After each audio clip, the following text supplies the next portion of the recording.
You're so gloomy. We don't need you here. My boss, a woman who didn't know much and didn't care to learn, belittled me. I sighed, looking at her smug face. Well then, I quit, I said, and left the company. Months later, I ran into that awful woman again. Did you ever find a company that would hire someone as useless as you? She mocked. Yes, actually, your major client, I replied. Her face went pale as she realized what I meant. My name is Scott Ritter, and I'm a salesman at a food and beverage company. I'm over 43 years old and work in sales, but in a different way. I don't go out for client visits. I just work on the computer at my desk by the window. Good morning, Scott. Good morning, Paul. Scott, we're going out for drinks after work today. Would you like to join us? Thank you for the invite, but I have other plans. Got it. I didn't talk much with other employees and spent most of my time in front of the computer. Everyone else was younger, which partly explained why I didn't fit in with their conversations. Scott always dresses so neatly right. His clothes are always ironed perfectly, and his shirts are crisp. And he smells good too. It's not perfume, maybe fabric softener. I wonder what brand he uses. I noticed them glancing my way and chatting a few times, but I never asked what they were talking about. I just kept working. Time to clock out already. Good work today. Yes, good work today. Scott always leaves right on time, so we know when it's time to go. In a way, he's like an alarm clock for us. I left work on time every day. Sometimes I had places to go after work, and sometimes I just went straight home. Would you like to join our company? Yes, thank you. I'd love to. I joined this company about 5 years ago. Before that, I worked at a different beverage company, but I was approached to join this one. I never stayed long at one company, moving around in the beverage industry. Scott, how have things been since you started? Fine, no major issues. Everything is going smoothly for now. That's good to hear. We have high hopes for your work. Thank you. It was a company executive who had approached me. He had heard about me and reached out. It seems this company often recruits from outside. Well, Scott, do you have a moment? Sure, I'm available. I wanted to ask you about sales strategies. If it's something I know, I'll send you the information you need. Thank you. I'll email you later. I'd like to learn more about Company D and a few other things, said Pamela. Got it, Scott. You're the same as always, she replied, understanding my usual straightforward approach. Just then, Michael approached as the younger colleagues were chatting with me. Michael Phelps is the only colleague close to my age in sales, and he's the one who brought me to this company. That's right, thanks for your help with that issue. I'll be counting on you again, I said. Got it. Also, the client wants to go out for drinks next time. Understood. Michael and I had known each other before joining this company, so we could communicate with just a few words. As the only other senior employee, he handled a lot of different tasks. Michael is attentive and single, which makes him quite popular. Let's keep up the good work today, he said, as we enjoyed another peaceful day in the sales department with no major issues. Nice to meet you. I'm Laura Sanko, and I'll be the new department head starting today, she introduced herself when she was transferred to our team. Laura came from a larger affiliated company, and it seemed she had more experience from her previous position. Is that so? Maybe it's a matter of power, someone commented. Who knows, but she's our boss now, so let's hope we can work well together. I sighed quietly as I observed Laura. She was wearing bright red clothes that didn't seem very professional, with heavy makeup and a strong perfume that reached my desk. Her attitude was confident and assertive.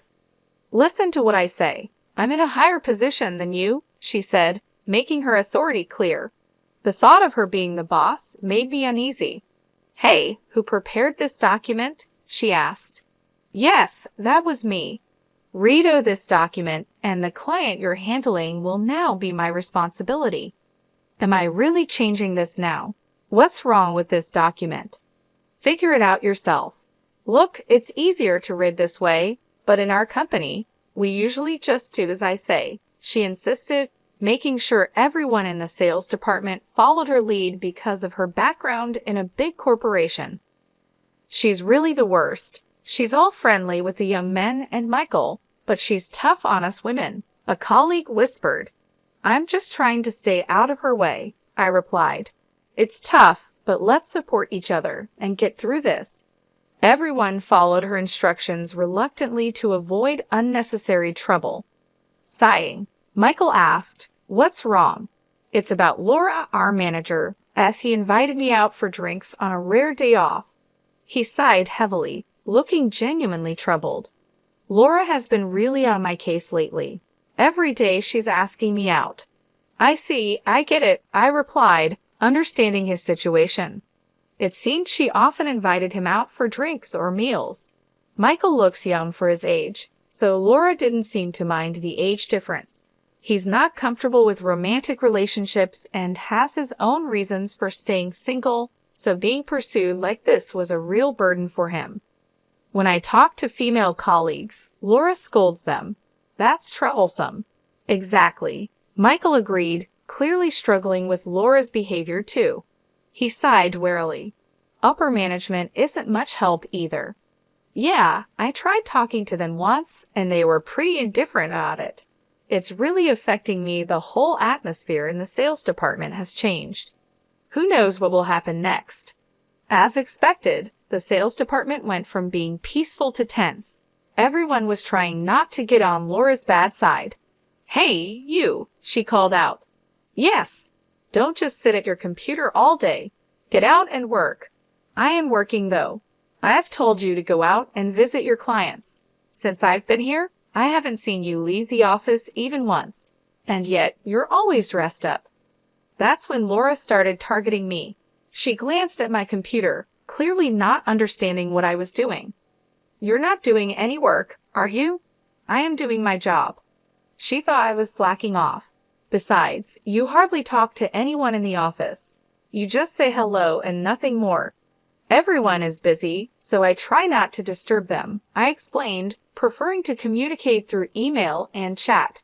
That's also how I heard about her rumors and complaints.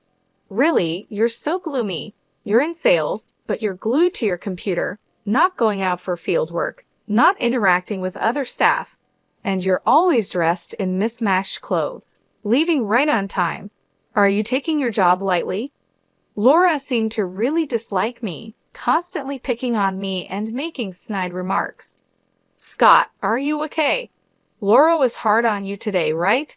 "I'm fine," I replied. "She's focused on me right now, so it's been easier for the rest of you.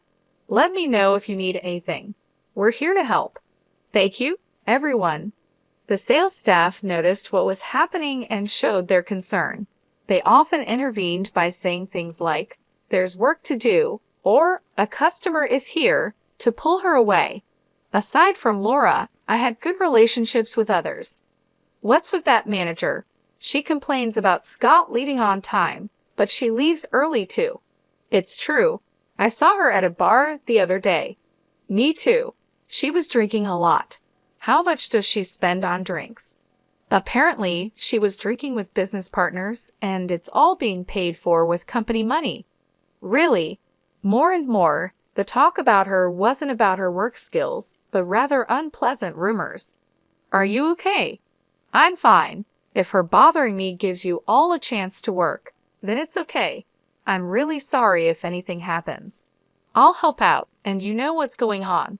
You've changed jobs a lot, haven't you? If you ever decide to leave, could you let me know?" I nodded, and Michael said, "Thank you," and walked away. Unlike me, Michael has always been the type to stay in one place, but it seemed this situation was making him reconsider. A few months after Laura arrived, there was trouble. The sales department's expenses had increased, leading to orders for cost-cutting. Why have the expenses gone up? Now we're told to cut costs. It's ridiculous, Laura complained, but the rise in expenses was her fault. Her excessive spending on entertainment was causing the increase. Everyone knew she was frequently out drinking. "I don't want to cut back on entertainment expenses. If they're cut, I won't be able to drink as much. It's your fault, Scott. Why me? You're not working. Having you here is a waste of expenses and salary. You're stealing company money. I was being unfairly accused. I was just doing the job I was assigned. She didn't understand it, but I believed my work was important. To cut costs, I'll start by cutting you. What a mess. You're so gloomy. We don't need you.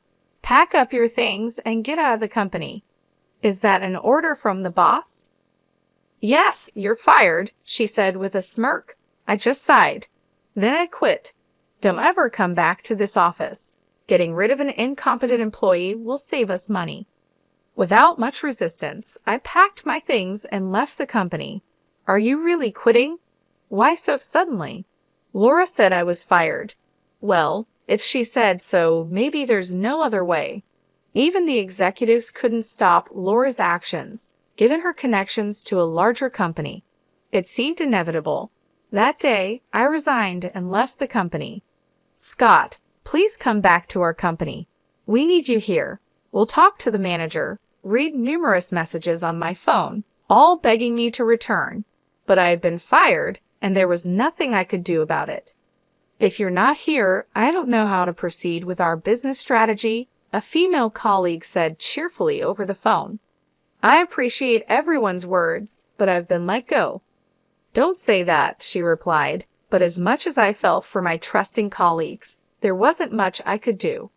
I already had my sights set on another company, so I stuck to my decision and said goodbye to my colleagues.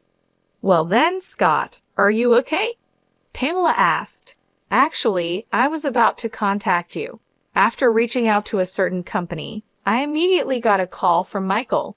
He had been out on sales visits and was unaware of what had happened recently. I heard from everyone, are you really quitting, Mark? Michael asked. That's right. Do you have another job lined up? Yes, fortunately. Scott, we've known each other since our previous job, but I have a favor to ask. I've already talked about you. Michael, thank you so much. I really appreciate it. A few months after leaving that company, I found myself at a high-end restaurant for a business meeting. Honestly, the person I was meeting today was a bit difficult to deal with. As I waited at the entrance, I heard a familiar voice.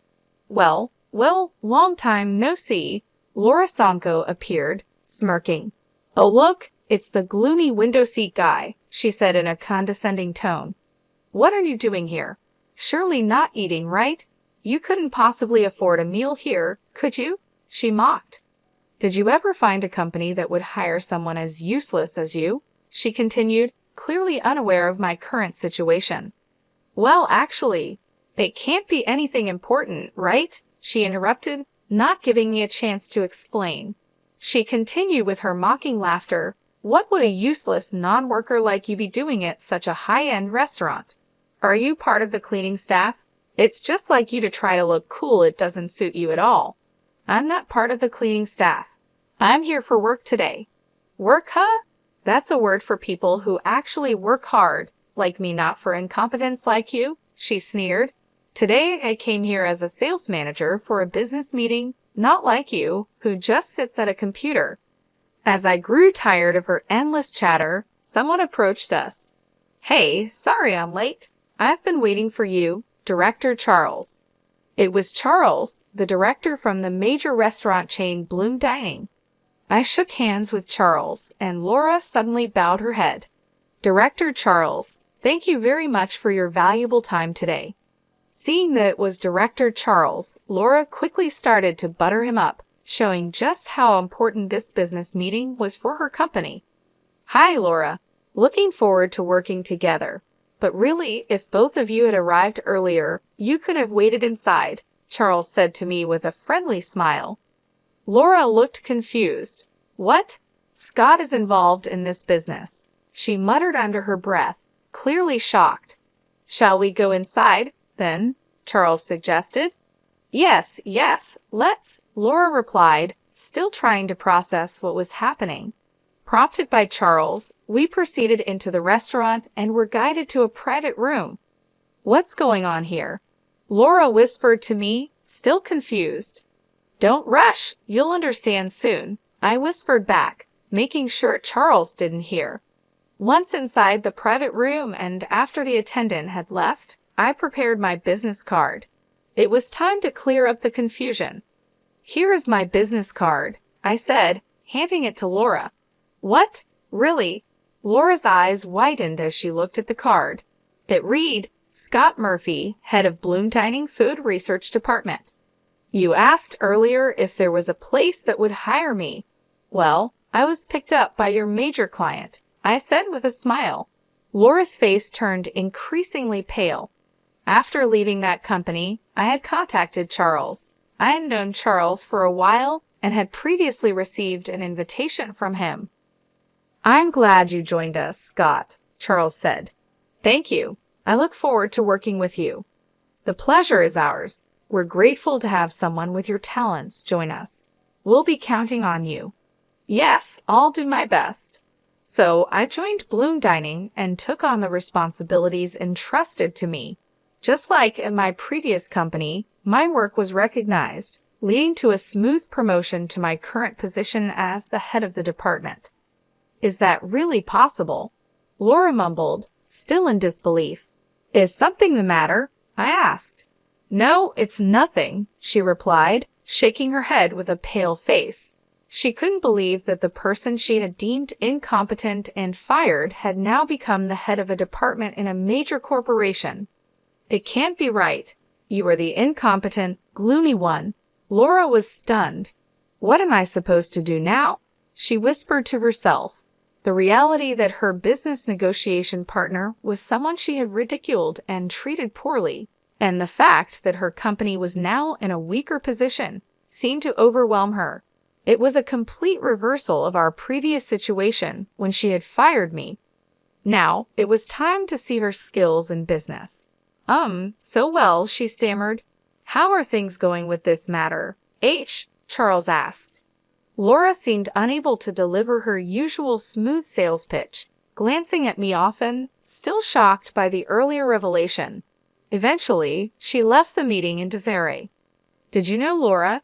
She seemed quite concerned about you, Charles asked after we saw her off. Actually, she's the one who fired me from my previous job, calling me a gloomy incompetent. Really? Charles responded, clearly surprised. I then shared the whole story of my previous job with him. What a rude person she is, Charles said, sounding indignant, as if it were a personal insult. Regarding this deal, I don't want to work with such a disrespectful person in the future. Let's get someone else to handle it. Yes, let's proceed with the negotiations once the representative is changed. All right, I'll make sure to communicate that, I assured him. Charles and I decided to request a change of representative from Laura's company. Given our company's stronger position, it was likely that Laura would face some repercussions. Later on, a former colleague filled me in about what happened with Laura at her company. The executives confronted her, asking, "What do you mean by changing the person in charge as a manager?" It turns out the sales staff who had been putting up with her behavior reported her past actions to the executives, including the incident where she fired me. They told her, "We have refrained from reprimanding you because you're from an affiliated company, but this time we will have to report back to your parent company." The look on Laura's face was ashen. "Is that so? Thanks for letting me know." "Not at all. I owe you, Scott," my former colleague replied, smiling and relieved at how things had turned out. Sometime later, I got a call from the executives of my former company. "Scott, would you consider coming back to us?" they asked. Apparently, they were rethinking my employment. After I left, the work I did in the sales department was reevaluated, and there was a noticeable decline in the department's performance, prompting an investigation. I had been researching long-term business strategies for clients, staying up to date with recent trends and explaining these in a clear way to the sales team. I also advised on sales strategies, which is why I was always at my computer. Besides that, I was checking the financial status of all our business partners and managing the accounts receivable to make sure they didn't become bad debts. I would meet with representatives from current and potential clients to gather information, often over drinks. I was uncovering hidden needs in other companies and providing feedback to the sales team. That's why I dressed well after work, which made transitioning to major corporations easier. You really did significant work. You're in demand everywhere, aren't you? Not really, but I do get to see various companies because of it. How about this?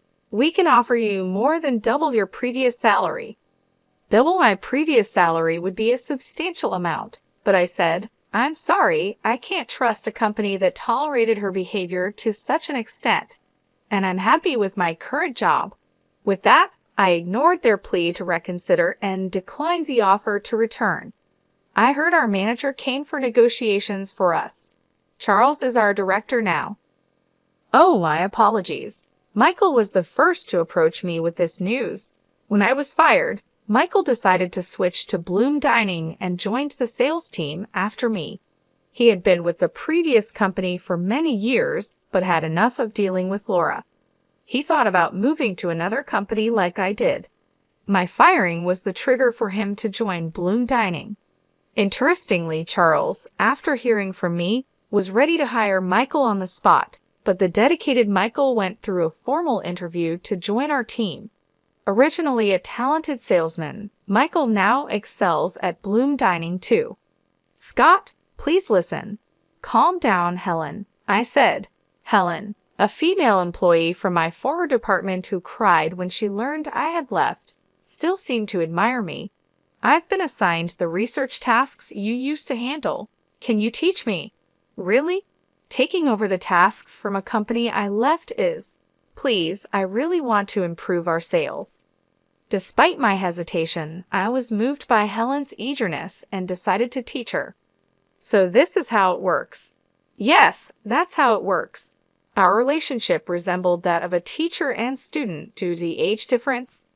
We're really like teacher and student. Yes, it would be something like this if I had a student. Thank you, Professor. Teach me too, Professor. Please don't call me that, Brian. When we met occasionally for lessons, another former colleague, Brian, wanted to join, eager to learn my sales techniques. I thought, with these two, that company will be okay. I was relieved to see them positively trying to learn, just like before. They could form a great team, much like Michael and I did in the past. As for Laura, she ended up returning to her original company as a regular employee. However, her lavish lifestyle and love for drinking couldn't be supported by her regular salary, so she secretly started working at nightclubs. But moonlighting was against her company's rules, and once they found out, she was fired. Now, Laura is struggling to attract clients because of her haughty attitude, and she isn't earning much. It's a sort of poetic justice, a case of cause and effect. I saw her looking rough in downtown recently. She caused a lot of trouble for others, so now it's her turn to face difficulties. Laura, who once fired me, now faces her own set of hardships. She wouldn't have thought this would happen back then. She even contacted me using the business card I gave her. Could you hire me at Bloom Dining? She asked.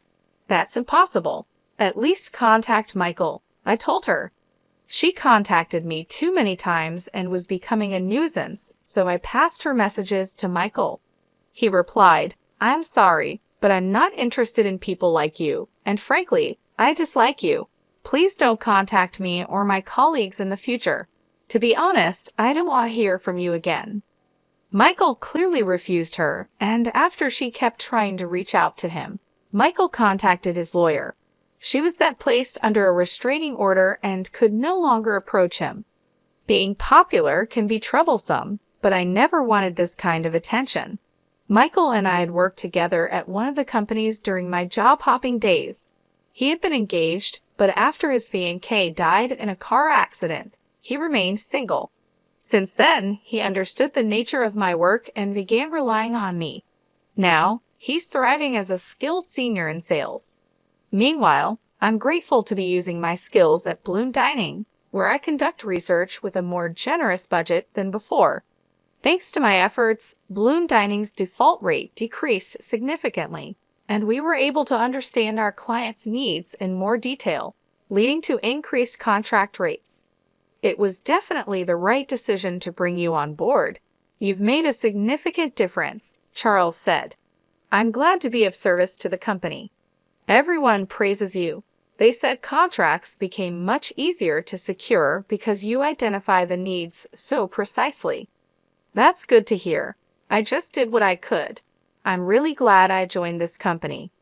Meanwhile, back at my former company, I heard that Helen had taken over my research tasks and was doing a great job. Brian informed me her research skills are second only to yours, Scott. Is that so? She did learn quickly. When I was teaching her, I thought, I can't let her outdo me. Brian chuckled, feeling motivated by the competition. It seems they've become good motivators for each other, and their research efforts have helped stabilize the sales department. Helen is like Scott's student. Her methods are just like yours. And you, Michael, you've been teaching Brian, right? That's true. While I was teaching Helen, Michael also gave advice to Brian whenever he could. Looks like it's time for a generational shift. Maybe, but since we're at different companies, we'll stay rivals for a while longer. Indeed, we can't afford to lose. Flashy jobs are easily noticed from the outside, but the supportive roles behind the scenes are just as important for a company's growth. While some in sales secure contracts, it's the administrative staff who provide crucial support. Cleaners keep the office and common areas tidy, contributing to the overall function. An organization can grow because it has employees fulfilling various roles. It's often unclear who is doing what and how they contribute to the work. However, it's important to approach each role without prejudice and strive to understand the contribution of each member. Leaders, especially, should never forget this.